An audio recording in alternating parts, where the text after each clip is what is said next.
Magandang gabi po sa lahat mga kapatid ko kay Cristo Jesus. Ako po si Jim Vlog. Bago po matulog ay mag-share muna ako ng aking verse of the day. Good morning po.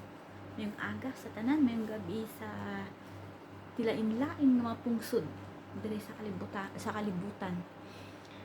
Mayong gabi, mayong aga sa tanan o bisan diin ka nga sulok sang kalibutan subong mayong aga, mayong gabi o good morning dira sa tanan. Diri sa ko ay pod ay gabi pa, matulog pa ko. Bago pa ako mag-share, mag-pray muna tayo. Ginoo, salamat sa isa ka adlaw nga ginhatag mo sa amon. Lord, salamat sa kusog ka pagsiki mo ginhatag sa Lord ang matanan, Lord. Panginoon, hindi ko po kaya kung ako po ay hiwalay sa iyo. Hindi ko po kaya kung ikaw po ay wala sa buhay ko, Lord. Ang lahat na nangyayari sa araw-araw, sa bawat pagising ko po, ikaw po yung nasa isip ko, Ama. Ikaw po yung nasa puso ko, Lord. Ang lahat po nangyayari sa buhay ko, lahat po ay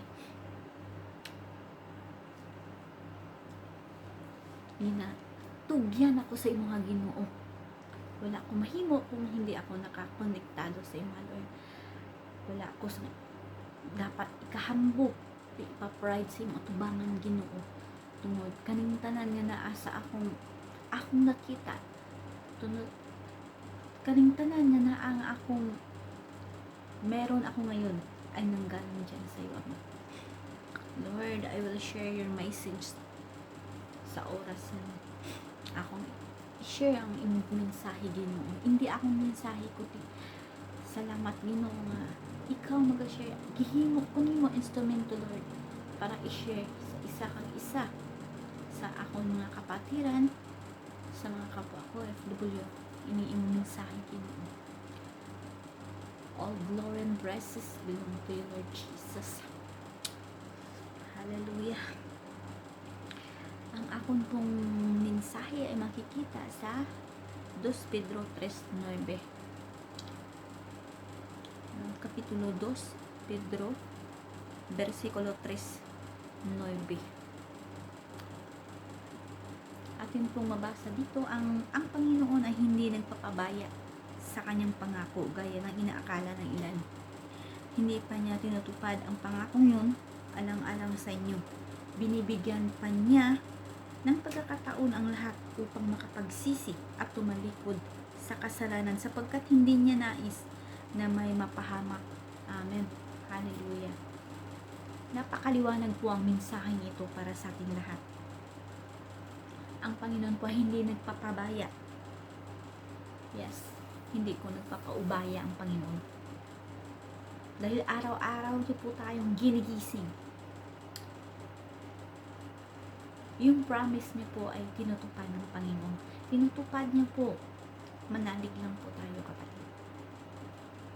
Sabihin mo ngayon, isipin mo na tinutupad ng Diyos ang pangako niya o promise niya. Ba't hanggang ngayon hindi pa dumating yung pinag-pray mo? Sabihin mo nung nakaraang taon pa yun, bakit hanggang ngayon hindi pa dumating? Never give up po. Patuloy lang po tayo sa pagdasal. Patuloy po tayong umayuno sa harapan ng Diyos. Lumuhod.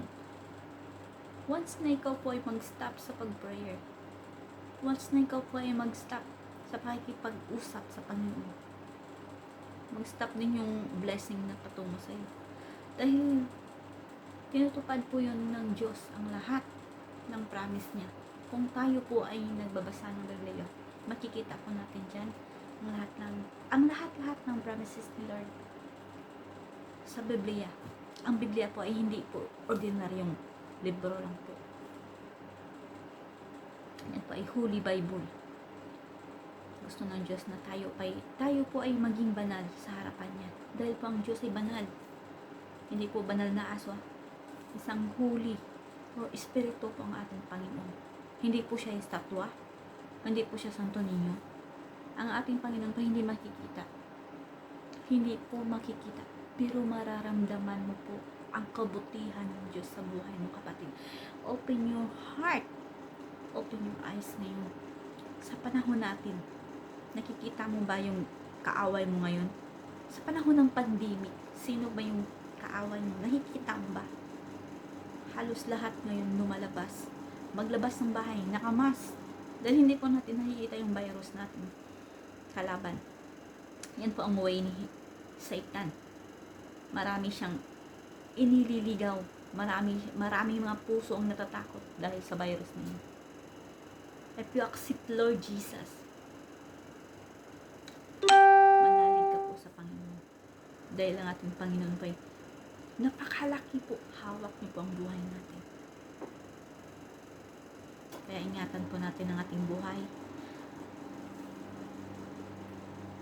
Mababasa natin dito, hindi nagpapabaya ang Diyos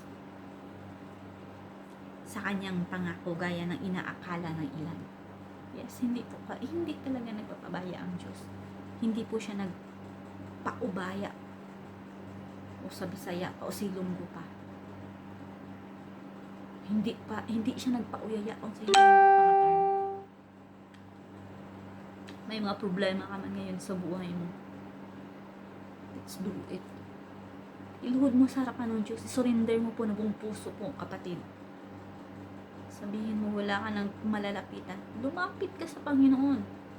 Nangungulila ka sa pamilya mo dahil andito ka sa abroad. Kagaya ko, isang OFW, malayo sana. Malayo sa pamilya. Kung minsan sabihin mo, walang nagkakamusta sa'yo. May magkamusta man, pero iba yung kamusta. May karugtong na. May pera ka ba dyan? Pwede akong makautang. Yan ang real ngayon, di ba? Yan ang real talk ngayon. Isa kang OFW yan. Umanda ka na sa ganyang salita na yan. Kamusta ka na?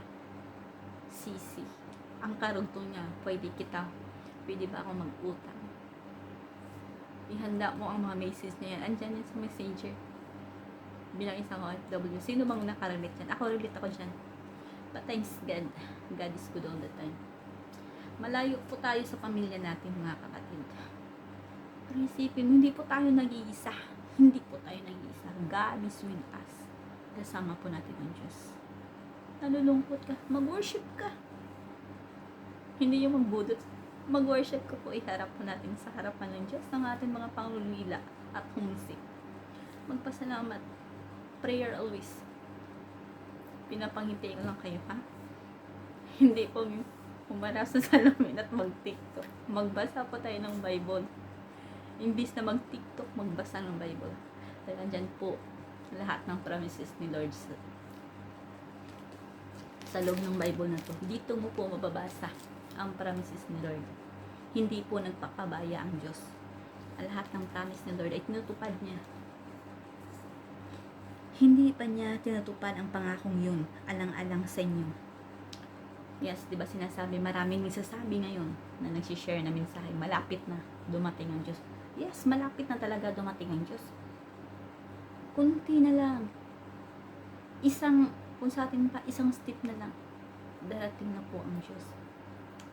Dahil marami na pong mga warnings. Tulad ng pandemic ngayon, isang warning yan para sa lahat. Sign na po yan na darating na ang Diyos. Binibigyan niya po ng pagkakataon ng bawat isa na mag-repent, tumawag. Repent and accept our Lord Jesus. Binibigyan niya po ng pagkakataon ng bawat isa na humingi ng tawad sa harapan niya. Dahil gusto ng Diyos sa kanyang pagbalik. Lahat po tayo ay makasama niya sa kanyang kaharian. Amen po ba? Yan po ang gusto ng Lord. Iwanan po natin ang ating mga kasalanan. Mga ginagawang hindi kaaya-aya sa harapan ng Diyos. Hindi kaaya-aya sa patingin ng Diyos. Mag-obey po tayo sa ating Panginoon, mga kapatid. Ngayon, ini-snap mo lang, binabaliwala mo yung mensahe ng Diyos. Darating yung panahon, pagsisihan mo yan. Lahat na nagsishare ng mensahe, huwag mo pong isnabin o ibaliwala ang mensahe ng Diyos. Napakaganda, napakabuti po ng Diyos para sa ating lahat. Ayaw ng Diyos na tayo po ay mapahamak. Let's repent po tayo. Repent. bumalik na po tayo sa ating Panginoon. I-open po natin ang ating puso. Huwag pong patigasin para sa ating Diyos. I-accept po natin na personal Savior ng ating Panginoon. Napaka-liwanag po ng mensahe ng Diyos. Mababasa pa natin dito, binibigyan pa niya ng pagkakataon ang lahat upang makapagsisi. Yes. Tama. Binibigyan ng Diyos. Binibigyan ng Diyos ang bawat isa na magsisi. Mag-repent sa harapan niya. Dahil kung hindi tayo mahal ng Diyos, hindi niya tayo bigyan ng pagkakataon, hindi niya tayo bigyan ng warning. Hindi na tayo bigyan ng warning. Katulad ngayon na ating kinakarap, pandemic. Dahil kung gusto ng Lord na gunawin, isang isang ganyan lang. Isang lindo lang ganyan. Segundo lang yan. Mawala na po yung mundong ito. Gumising na po tayo sa katotohanan. Let's repent and accept our Lord Jesus. Mapapansin nyo ba? Sa every na ako po ay bibigay ng verse ko po. Lahat po yun ay encouragement po. Encourage.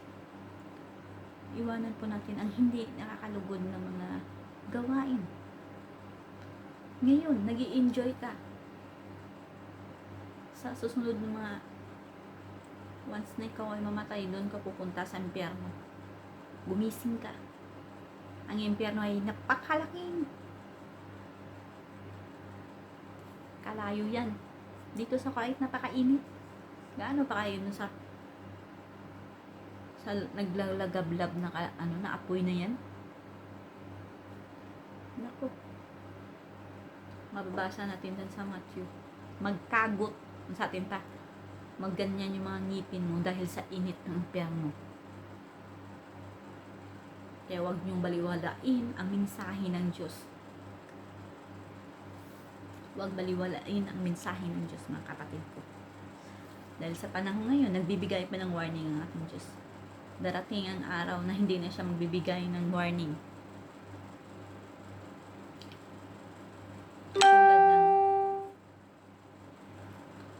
Bakit? Alam mo ba kung ikaw ay mamamatay? Walang taong nakakaalam kung kailan siya mamamatay. Kaya, ano pang hinihintay mo? Hindi mo alam. O ako ngayon, nagsasalita pa sa harapan mo. Baka bukas sabihin, uy, wala na sa Jing. Hindi na nagising. Ganyan din ang Diyos. Anytime, kahit na anong oras, darating po siya. Ganyan ang kamatayan. Walang pinipili. Bata, matanda, bakla, tumboy, o maputi o maitim ka man. Lahat tayo pantay-pantay sa mata ng Diyos. Anak ka man ng presidente dyan. Walang sinasanto si kamatayan. Kaya humanda ka na. Mag-prepare ka. Habang andito ka pa sa mundong ibabaw, isurrender mo na po ang iyong buhay sa harapan ng Diyos. Dahil nagbibigay pa ng warning, nagbibigay pa ng pagkakataon ng Diyos sa iyo, kapatid. Nagbibigay pa siya ng panahon na para ikaw ay makapagsisi. Dahil gusto ng Diyos sa kanyang pagbalik ay makasama tayong lahat. Sa ngayon, sa mga lahat na may mga problema, sabihin na walang Diyos na nakikinig. No. Ang Diyos po ay nakikinig. Nakikita ng Diyos ang ginagawa mo. Lahat ng ginagawa mo ay nakalista po yan sa Book of Life. Baka sa sunod na mga andun ka na sa kanya, tanungin ka ng Diyos, anong ginawa mo sa lupa? Kaya hanggat andito pa tayo sa mundong ibabaw, let's open our hearts and accept our Lord Jesus personal and Savior. Kung alam mo na po ang katotohanan, bakit ibaliwala mo pa? Bakit ibaliwala mo pa? Kung alam mo na po ang katotohanan. Maraming Kristiyano ngayon na naging backslide. Dahil Sa kunting problema lang nadapa na, di na bumalik. Bilang isang Kristiyano, straight po tayo, kumapit po tayo sa Diyos. Huwag po sa tao. Kung sa tao kung makakapit, hindi dadapa ka. Fix your eyes in the Lord, hindi po sa tao. Kung ikaw po ay naglulingkod, sa Diyos ka po maglingkod, hindi sa tao. Kung ikaw ay nagbibigay mula sa puso, hindi lang po dito, mula sa puso ang pagbigay. Maliit man o malaking bagay, kung mula sa puso ay masaya po ang Diyos. Naintindihan niyo ba ang mensahe nito? Binibigyan tayo ng Diyos ng pagkakataon na ating iwanan ng ating mga kasalanan. Binibigyan pa niya ng pagkakataon ng lahat upang makapagsisi. Napakaliwanag. Diba? Binibigyan ng pagkakataon para makapagsisi. Repent daw, repent. At tumalikod sa kasalanan sapagkat hindi niya nais na may mapahamak. Amen. Napakaganda ng mensahe. Napakaganda, napakaliwanag ng mensahe dito. Binibigyan niya ng pagkakataon ang lahat na magsisi at tumalikod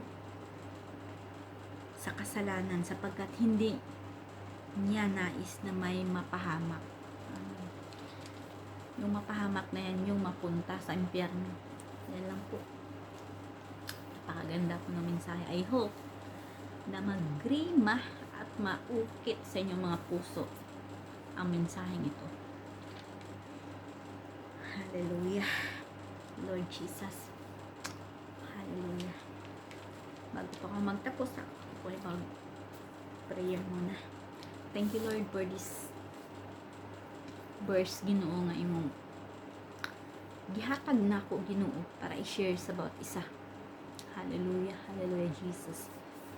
We praise your name. Hallelujah. Lord, we glorify your name, O God. Ginoo, wala kami mahimo, wala ikaw sa among kinabuhi. Salamat sa imong kaalam. Salamat sa imong mensahe ngayong gi-share karong gabi una, Ginoo. Salamat, Lord. And I hope sa makapanood ng video na ito, hindi po nila isin lang o stop lang po yung video na panoorin po nila, Panginoon. Ikaw po ay kumatok sa kanilang mga puso. Touch mo po ang kanilang mga puso, Panginoon. Dahil sa pangalan mo po, walang imposible, ang lahat po posible, Ama. Lord, I will pray now sa pandemya nga among giatubang karon, Ginoo. I'm gonna pray nga ikaw rebuke magawala ani, Ginoo. Kag Lord, ang tanan magaluhod sa imong atubangan, Ginoo. Magasangyaw sa imong pangalan, magasangyaw sa imong mensahe, Ginoo. Mag-accept nimo, Lord. Kami diri tanan sa kalibutan, mga bisita lamang. Lord, akong gina-pray po isa ka baby nga si BBC yan, kanya ti Ginoo. Touch mo po ang kanyang mga tuhod, Ama. Ibalik mo po ang kanyang lakas at i-provide mo po ang kanilang financial need sa Lord, sa araw-araw, gatas, sa pera man, sa mga gastusin sa araw-araw, Lord. I know you are the big and great God, the Lords of Lords, the King of Kings. Wala po kami mahimo, Ginoo, wala ikaw sa among kinabuhi. Ginoo, gina-pray ko nga ikaw magatando kag mag-aayo kay sa iyan. I-touch mo sa karon nga oras, Ginoo. Ikaw magamilagro sa iyang kinabuhi. Sa tanan nga makakita ka, makabatian ng prayer, Lord. Magatandog ka sila mga dughan, Ginoo, sa ilang mga kasing-kasing nga mag-share some blessings sa kay Baby Sian, mag-share some prayer. Lord, ang tanan akong ginapray kag ginasalig sa imong, Ginoo. Sa ngalan mo, Ginoo, tanan posible. Wala imposible, Lord. Ang tanan posible si mong ngalan. You are the great healer. You are the great provider. Sa pangalan mo wala imposible, ang tanan posible, Ginoo. Lord, ako man ginapray ang akong employer na si Mama Oda. Ikaw magatandog, tak sa iya karong takna, Ginoo. Siyang tuhod, siyang likod. Lord, akong ginapray nga ikaw ayo in the name of Jesus. Magatandog ka sa tanang mga pasyente nga naa sa ospital now. Milagro ka silang kinabuhi, Ginoo. Sa mga kapatiran nga kabos sa pinansyal, pagkaon, o sa man nga mga kulang sa ilang galamiton, ikaw mag-provide, anak, Ginoo. Lord, ang tanan akong ginapray ka ginasalig in Jesus name we pray. Amen. Hallelujah. Hallelujah, Jesus. Hanggang dito na lang po ang mensahe ko karon gabi una. All glory and praises belong to you, Lord Jesus. Bye. Please don't forget to like and comment. At huwag kalimutang pindutin ang pulang bell button para updated po kayo sa aking mga video. Bye.